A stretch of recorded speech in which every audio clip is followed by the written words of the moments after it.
안녕하세요. 금일은 미국의 중국 조선 산업에 대한 제재안이 타켓으로 삼고 있는 선종에 대한 정보입니다. 미국 MBC 로리 앤 나로코의 뉴스 보도에 언급된 주요 사실들에 대한 정보를 통하여 현재와 앞으로의 변화를 예상하여 봅니다. 지난달 미국 무역대표부 USTR가 중국이 세계 조선, 해양, 물류 부문에서 점증하는 영향력을 조사한 후 미국 항구에 입항하는 중국산 선박은 최대 150만 달러의 수수료를 부과받을 위기에 처해 있습니다. 현재의 조선 산업 분야의 현실을 보면 중국은 이미 선박 건조 분야에서 세계 리더 역할을 하였던 한국을 추월한 상태입니다. 매월 조선 분야 선박 발주 및 수주 잔량 정보를 전하여 드리고 있으며 관련 영상을 참조하시면 현재 상황을 이해하는 것에 도움이 될 것입니다. 버선 노티켈 데이터에 따르면 2024년 중국에서 건조된 컨테이너 선박은 81%의 시장 점유율을 차지했습니다. 벌크선 선대에서 중국 선박은 글로벌 선대의 75%를 차지했습니다.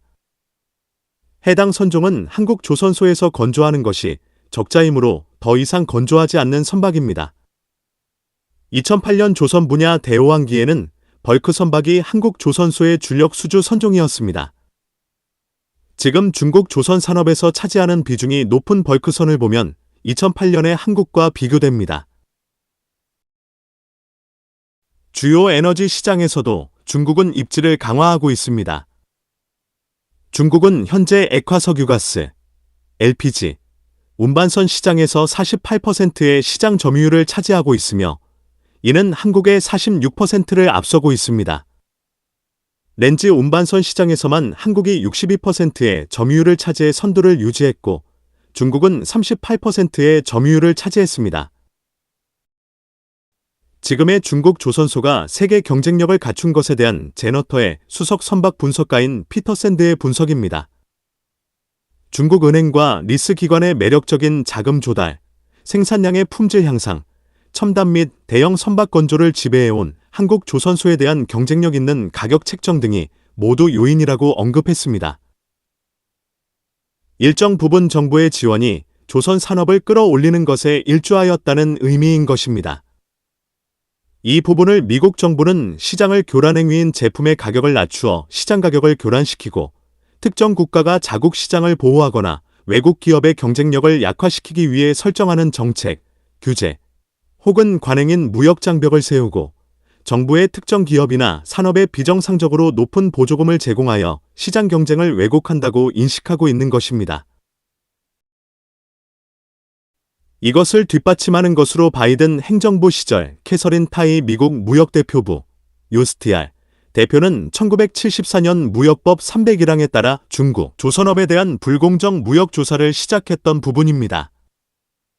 그 결과로 2025년 1월에 발표된 조사 보고서는 중국의 금융 지원, 외국 기업에 대한 장벽, 지적 재산권 절도, 조달 정책, 강제 기술 이전으로 인해 중국의 조선 및 해양 산업이 불공정한 이점을 얻었다고 결론지었습니다. 현재의 중국 조선 산업의 태동은 2000년 초반부터 서서히 시장 지배력을 키우기 시작하면서 2010년경에는 시장의 40%를 차지하는 수준까지 급성장한 것입니다.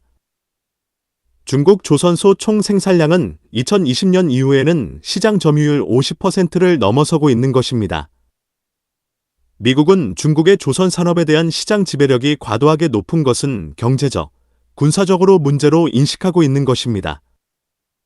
앞에서 언급한 것과 같이 미국 무역대표부, USTR, 보고서를 통한 규제 방안과 트럼프 정부 자체적으로 행정명령을 별도 준비하고 있는 상황입니다. 베셀바트에 따르면 2024년 미국으로 수입되는 모든 미국 무역의 21%가 중국산 선박을 통해 도착했습니다. 미국 정부가 준비하는 규제가 본격적으로 시행된다면 전 세계 선단은 막대한 재정적 제재를 받을 위험에 처하게 되는 것입니다. 참고로 베셀바트는 2015년에 그리스에서 설립되었으며 초기에는 해운 산업의 디지털 솔루션을 제공하다가 현재는 공급망의 지속 가능성을 위한 기술 개발에 주력하고 있습니다. 또 다른 정보인 로이드 리스트가 집계한 데이터에 따르면 세계 최대 해상 운송업체인 MSC의 글로벌 선대 중 중국산 선박은 24%를 차지하고 있으며 향후 건조 예정인 선박의 92%가 중국에서 생산될 예정입니다. 이것은 중국 자국 컨테이너 선사의 발주량을 제외하고는 제일 많은 선박 건조가 되는 것입니다. MSC 이외에도 선사 순위 2위인 덴마크 선사 머스크는 현재 선대의 20%가 중국산이며 신규 주문량의 79%는 중국에서 생산되고 있습니다. 선사 순위 3위인 크맥심의 선대는 41%가 중국산이고 신규 주문량의 54%가 중국에서 생산 예정입니다. 독일 하팍로이드의 글로벌 선대는 21%가 중국산이며 향후 주문의 89%는 중국에서 건조될 예정입니다. 미국 정부의 조치에 대한 시장의 우려를 대변하는 인터뷰 내용이 있습니다. 현재 형태로 요금이 도입된다면 이는 상당한 영향을 미칠 것입니다. 라고 세계 최대 해운사인 MSC에서 소렌토프트는 최근 캘리포니아 롱비치에서 열린 특별 컨퍼런스에서 캔비시와의 인터뷰에서 밝혔습니다. 세계해운위원회, 월드 시핑 카운셀, 의장인 토프트는 제한된 요금이 업계 전체에 약 200억 달러 이상의 비용을 초래할 것이라고 말했습니다. 이는 컨테이너당 추가 비용으로 600에서 800달러에 해당합니다. 매우 중대한 문제입니다. 라고 그는 강조했습니다. 우리는 네트워크를 재조정하고 서비스를 축소해야 하거나 아니면 그 비용을 추가적으로 반영해야 할 것입니다. 결국 최종적으로는 소비자가 그 비용을 부담하게 될 것입니다. 라고 토프트는 덧붙였습니다. MSC의 행보는 시장의 우려를 언론을 통하여 표출하는 반면 캐막시엠의 경우는 트럼프 대통령을 찾아 향후 4년간 미국의 해상 운송, 물류 및 공급망 역량을 강화하기 위한 200억 달러 규모의 대규모 투자 계획을 발표했습니다. 이것은 전 세계 주요 선사에 상반되는 대응 전략을 보여주는 것입니다. 미국은 조선 산업을 부흥시키기 위해 여러 수단을 준비하고 있습니다. 미국 국적 선박의 확대입니다. 켈리 장관은 새로운 선박 인프라 구축을 위한 완충 장치를 제공하기 위해 10년 동안 미국이 250척의 선박을 미국 국적으로 다시 표시할 것이라고 말했습니다. 허드슨 연구소에 따르면 중국 소유 선박의 약 70%가 중국에 등록되어 있습니다. 나머지 상위 10개 선박 보유 국가 중 27%의 선단만이 자국 국적 선박을 타고 바다를 횡단하고 있습니다. 미국 선대의 43%가 조금 넘는 비율이 미국에 의해 신고됩니다. 중국을 제외한 국가는 자유주의 국가로 선박을 운항하는 선사 입장에서 세금 문제 등을 해결하기 위하여 국적을 자국이 아닌 다른 국가로 등록하는 경우가 많이 있는 것입니다. 미국 조선을 장려하는 또 다른 수단은 세금 공제입니다. 켈리에 따르면 조선 부문에 대한 중국의 보조금과 국가 재정은 연간 평균 약 150억 달러에 달한다. 이 나라의 철강 산업에 대한 보조금도 비용을 낮추는 데 도움이 됩니다. 컨테이너선 건조 비용의 약 60%는 철강입니다. 철강 수요가 많은 철강 산업에 대한 산업 보조금을 지불하는 금액이 많지 않아도 된다는 점이 큰 경쟁력을 유지하게 만드는 것입니다. 미국이 조선 산업을 부흥시키기 위하여 트럼프 행정부는 여러 정책적 접근을 추구해야 하는데 특히 미국 조선업은 철강을 포함한 주요 투입물이 미국에서 만들어지도록 보장하기 위해 관세 및 보조금 시스템이 필요하다고 미국의 주요 분석가들이 언급하고 있습니다. 이 부분을 트럼프 정부도 강조하고 있는 것입니다. 미국에서 철강을 생산할 수 있도록 여러 철강 업체들이 미국에 투자하고 선박을 건조할 수 있도록 조선 및 해운 업체들이 미국에서 선박을 건조할 수 있도록 투자를 늘릴 것을 요구하고 있는 것입니다. 미국 해상선대는 세 가지 부문으로 나뉩니다.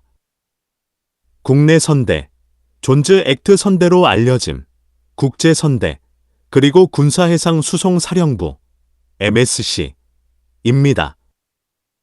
미국 교통부에 따르면 미국 국정을 사용하는 총 상선 선대는 185척입니다. 유엔 무역개발회, 욘슈타드, 데이터에 따르면 현재 80척의 상선이 국제 상업을 위해 미국 국적기를 달고 운항 중입니다. 국내 존스법 무역로에서 운항하기 위해 선박을 건조하는 미국의 주요 상업 조선소는 펜실베니아의 필라델피아 조선소로 유조선 및 컨테이너선을 포함한 미국 최대 상선의 약 50%를 공급합니다. 조선소는 또한 미국 해양청, 마르디, 우리안 훈련선을 건조합니다. 필리 시페어드는 2024년 6월 한국의 하나시스템과 하나해양에 인수되었습니다. 미국 국내 존즈 액트 무역 항로에서 운항할 선박을 건조하는 주요 상업 조선소는 펜실바니아에 위치한 필리 시페어드입니다.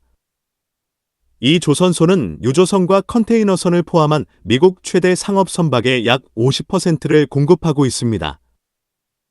또한 미국 해사청, 마르디를 위한 훈련용 선박도 건조합니다. 필리 시페어드는 2024년 6월 한국의 하나시스템과 하나오션에 의해 인수되었습니다.